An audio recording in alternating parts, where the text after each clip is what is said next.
Simple 5 test करो और पता लगाओ कि आपके शोल्डर में क्या प्रॉब्लम है, किस वजह से आपको दर्द है, किस वजह से आपका कंधा जाम है, किस वजह से आपका फ्रोजन शोल्डर बना है।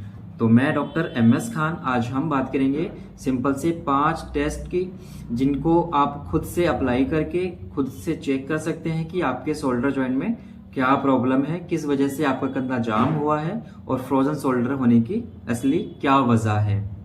Test number 1, painful arc test. इस टेस्ट की मदद से हम शोल्डर इम्पिंजमेंट सिंड्रोम का पता लगा सकते हैं। इस टेस्ट को हम किस तरीके से कर सकते हैं?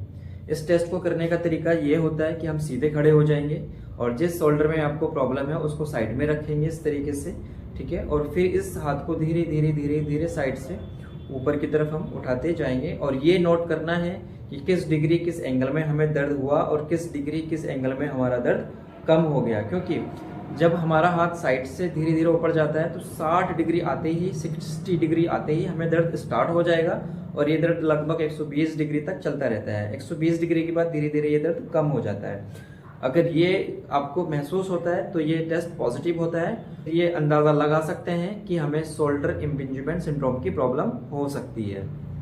Test number 2, empty can test को करने का तरीका क्या है? Empty can test, empty can test को हम सिटिंग पोजीशन और स्टैंडिंग पोजीशन दोनों में हम कर सकते हैं और इस टेस्ट की मदद से हम सुप्रास्पाइनेटस मसल्स का जो टेंडन्स है उसको हम चेक कर सकते हैं, ठीक है। जैसे मैं अब स्टैंडिंग पोजीशन में ये करके दिखाता हूँ आपको। हाथ को ऊपर लेके जाएंगे सीधा 90 डिग्री तक, ठीक है। शोल्डर के लेवल तक हम इसको लेकर जाएंगे और अंगूठे को नीचे की तरफ, जैसे हम बोतल को पलटा करते हैं, जैसे बोतल हमारे हाथ में उसको हम उल्टा करते हैं तो इस तरीके से अंगूठे को उल्टा कर देंगे, ठीक है। और दूसरे हाथ से या किसी अन्य मेंबर की मदद से यहाँ पे रिस्ट पे हाथ रखेंगे, ठीक है। और पेशेंट को कहेंगे ये अपना हाथ यहीं पर मेंटेन रख करके रखेंगे, यानी कि रोक कर रखेंगे और इस हाथ से हम नीचे की तरफ प्रेशर लगाएंगे थोड़ा सा। अगर पेशेंट को दर्द आता है तो हम कह सकते हैं कि पेशेंट को सुप्रास्पाइनेटस की प्रॉब्लम है, यानी कि टेंडिनाइटिस की प्रॉब्लम हो सकती है। एम्प्टी कैन टेस्ट करते टाइम आपके हाथ में कमजोरी, वीकनेस आती है तो इसके साथ हम ये भी कह सकते हैं कि सुप्रास्पाइनेटस टेंडन्स टियर हो गया हो या फिर उसमें कोई इंजरी हो गई हो।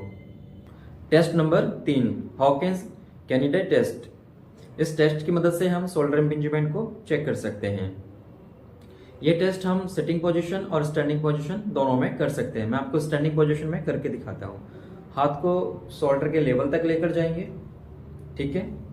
और फिर एल्बो को इस तरीके से 90 डिग्री तक फोल्ड कर लेंगे, मतलब कि जैसे किसी को हम इशारा करते हैं कि स्टॉप स्टॉप स्टॉप, इस तरीके से, ठीक है।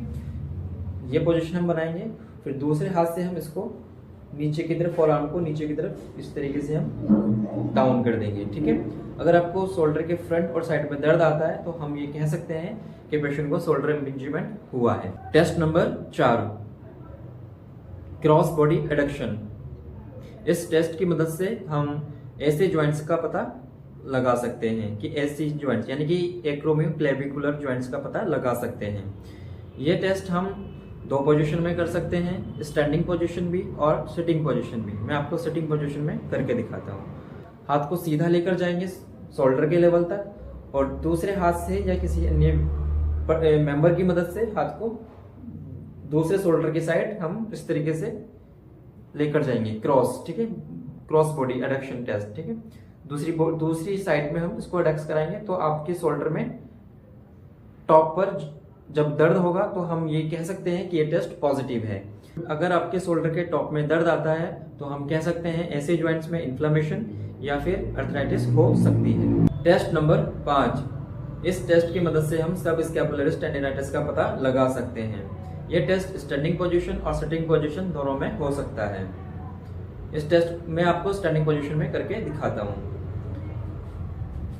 जिस शोल्डर में आपको दर्द है उस हाथ को कमर के पीछे लेकर जाएंगे, ठीक है। और फिर कमर से दूर लेकर जाएंगे। अगर आपको ये करने में दर्द होता है, आपका हाथ कमर से दूर नहीं जाता, तो हम कह सकते हैं कि सब स्कैपुलरिस टेंडिनाइटिस है या वीकनेस है या फिर टियर हुआ है। तो ये थे हमारे सिंपल से कुछ टेस्ट जिनको आप घर पर खुद से अप्लाई करके पता लगा सकते हैं कि आपके शोल्डर में जो प्रॉब्लम है वो किस वजह से है। अगर आपको ये इन्फॉर्मेशन अच्छी लगी हो तो हमारी वीडियो को लाइक करें और सब्सक्राइब भी करें।